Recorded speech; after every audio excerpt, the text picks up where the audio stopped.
வணக்கம். Welcome to Thanjavur சமையல். இட்லி சாஃப்டாக இருக்கணும்னா என்ன சேர்த்து அரைச்சா உங்களுக்கு இட்லி சாஃப்டாக வருங்கிறதுக்கான வீடியோ தான் இது. இதில் எவ்வளவு அரிசி எவ்வளவு உளுந்து சேர்த்து அரைக்கிறோங்கிறது ரொம்ப முக்கியம். இதில் நான் 5 கப் இட்லி அரிசி எடுத்திருக்கேன். 1 கப் உளுந்து. எந்த கப்பில் அரிசி எடுக்கிறோமோ அதே கப்பில் உளுந்து எடுத்துக்கலாம். 1 டீஸ்பூன் வெந்தயம் சேர்த்து இதை தண்ணி ஊற்றி 2-3 தடவை நல்லா கழுவிட்டு அதுக்கப்புறம் தண்ணி ஊற்றி 5லேருந்து 7 மணி நேரம் ஊற வச்சு எடுத்துக்கலாம். இப்போ நான் ரெண்டையும் சேர்த்து ஒன்றா தான் ஊற வச்சுருக்கேன். தனித்தனியாக ஊற வச்சும் அரைக்கலாம். இப்போது எந்த கப்பில் அரிசி எடுத்தோமோ அதே கப்பில் 3/4 கப் அவல் எடுத்திருக்கேன். இதை நல்லா கழுவிட்டு தண்ணி ஊற்றி 10 நிமிஷம் ஊற வச்சா போதும். இது ஊறட்டும். இப்போ அரிசி உளுந்து ஊறிடுச்சான்னு பார்த்துட்டு இப்போ அரைக்கலாம். 5 மணி நேரம் ஆயிடுச்சு. நல்லா ஊறிடுச்சு. தண்ணியை வடிச்சிட்டு அரைக்கலாம்.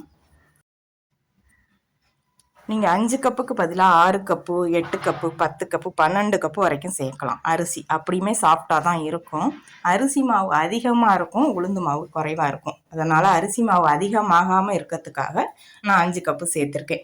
8 கப்பு 10 கப்பு அரிசி 1 கப்பு உளுந்து போட்டாலும் இட்லி நல்லா சாஃப்டாக இருக்கும். நீங்கள் அது மாதிரியும் செஞ்சு பார்க்கலாம். நான் செஞ்சுருக்கேன் நிறைய தடவை, நல்லாயிருக்கும். அரிசி மாவு அதிகமாக கூடாதுங்கிறதுக்காக 5 கப்பு சேர்த்துருக்கேன். இப்போ கிரைண்டரில் ஊற வச்ச அவல் முதல்ல சேர்த்து அது கொஞ்சம் மசியணும். 1 நிமிஷம் அரைச்சதுக்கப்புறம் ஊற வச்ச அரிசி உளுந்து அதில் சேர்த்துக்கலாம். சேர்த்து தேவையான அளவு தண்ணி ஊற்றி இதை அரைச்சிக்கலாம். மூடி வச்சு 35 நிமிஷம் அரைச்சிங்கன்னா போதும். ரொம்ப நேரம் தேவையில்லை. 35லேருந்து 40 நிமிஷம். நீங்கள் அரிசியை வேணால் தொட்டு பார்த்துக்கோங்க. நீங்கள் ஊற வைக்கிற நேரத்தை பொறுத்து அரிசி மசியும். இப்போ நான் 35 நிமிஷம் வச்சுருக்கேன் ரெண்டுக்குமே சேர்த்து. அரிசியும் உளுந்தும் ஒன்றா அரைக்கும் போது 35 நிமிஷம் அரைச்சிக்கோங்க. தனித்தனியாக அரைக்கிறீங்கன்னா 20லேருந்து 25 நிமிஷம் அரைச்சிங்கன்னா போதும். மாவு நல்லா மசிஞ்சிருச்சு. தேவையான அளவு உப்பு சேர்த்து இதிலையே 2 நிமிஷம் ஓடினதுக்கப்புறம் எடுத்துடலாம். 3 நிமிஷம் இருக்கும்போது நான் உப்பு சேர்த்துருக்கேன். மாவு தொட்டு பார்த்தீங்கன்னா கொஞ்சம் கூட அரிசியை தெரியக்கூடாது கையில். நல்லா உளுந்து மாவு மாதிரியே நல்லா நைஸாக அரைச்சிருக்கணும். தண்ணி இந்த அளவுக்கு ஊற்றி அரைக்கணும்.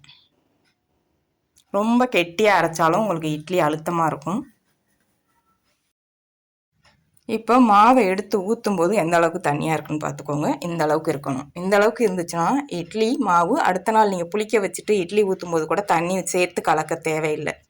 இப்போ இதை மூடி வச்சு 8லேருந்து 10 மணி நேரம் புளிக்க வச்சுக்கலாம். இது புளிக்கட்டும். இப்போ 8 மணி நேரத்துக்கு அப்புறம் எடுத்திருக்கேன். மாவு நல்லா பொங்கி வந்திருக்கு. கொஞ்சம் ஓரளவுக்கு தான் பொங்கி இருக்குது. இன்னும் 1 மணி நேரம் விட்டோன்னா பொங்கி கீழே ஊற்றிடும். இப்போ மாவு நீங்கள் தொட்டு பார்த்தீங்கன்னா தெரியும். கரண்டியில் எடுக்கும் போதே நுரையாக தெரியும். நல்லா புளிச்ச மாவு. நல்லா புளிக்கலைன்னா இன்னும் ஒரு 2 மணி நேரம் வச்சு புளிக்க வச்சு எடுத்துக்கலாம். இது நல்லா புளிச்சிருச்சு. இப்போ இதை இட்லி ஊற்றலாம். தண்ணி எதுவும் கலக்கலை, அப்படியே தான் ஊற்றுறேன். இந்த இட்லி பிளேட்டில் எண்ணெய் தடவை தேவையில்லை. கழுவிட்டு அப்படியே ஊற்றலாம். உங்களுக்கு கெட்டியாக அரைச்சி வச்சுருந்தீங்கன்னா தண்ணி கலந்துக்கணும்.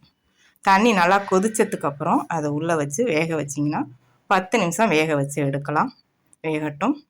வேக வச்சு எடுக்கும்போது இந்த மாதிரி ஒரு பிளேட்டில் தண்ணி ஊற்றிட்டு வெந்த இட்லி அது மேலே எடுத்து வச்சு எடுக்கும்போது ஈஸியாக எடுக்க முடியும்.